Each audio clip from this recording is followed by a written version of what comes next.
महायुतीतील वादग्रस्त जागांवर आज तोडगा निघण्याची शक्यता। दक्षिण मुंबई, ठाणे, नाशिक, पालघरसाठी रस्सीखेच। नाशिक ठाण्यावर शिंदेंच्या शिवसेनेचा दावा, तर दक्षिण मुंबई, पालघरसाठी भाजपाचे प्रयत्न। निधीवरून अजित पवार व्यापाऱ्यांना धमक्या देतात, संजय राऊतांची टीका। तर अजित पवारांच्या धमक्यांना बारामतीकर भीक घालणार नाहीत, राऊतांचा हल्लाबोल। माजी आयपीएस अधिकारी संजय पांडे अपक्ष निवडणूक लढण्याची शक्यता। उत्तर मध्य मुंबई मतदारसंघातून उमेदवारी अर्ज भरण्याची शक्यता।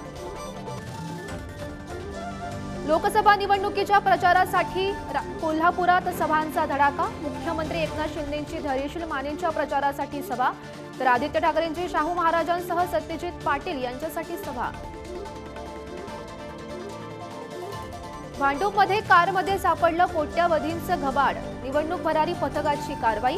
भांडूप पोलीस स्टेशनमध्ये आयकर विभागाच्या पथकाकडून मोजणी सुरू। लोकसभा निवडणुकीमुळे मुंबई विद्यापीठाच्या परीक्षा लांबणीवर 6, 7 आणि 13 मे रोजी होणाऱ्या सर्व परीक्षा पुढे ढकलल्या। परीक्षा लांबणीवर टाकल्यानं विद्यार्थ्यांमध्ये संताप। अभिनेता सलमान खानच्या घराबाहेरील गोळीबार प्रकरणी आरोपींवर मोक्कांतर्गत कारवाई।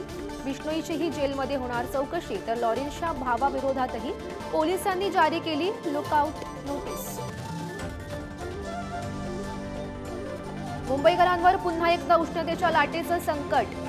28-29 एप्रिलसाठी मुंबई, ठाणे, रायगडमध्ये उष्णतेच्या लाटेचा इशारा। पारा 40 अंश सेल्सिअसवर जाण्याचा वेधशाळेचा अंदाज।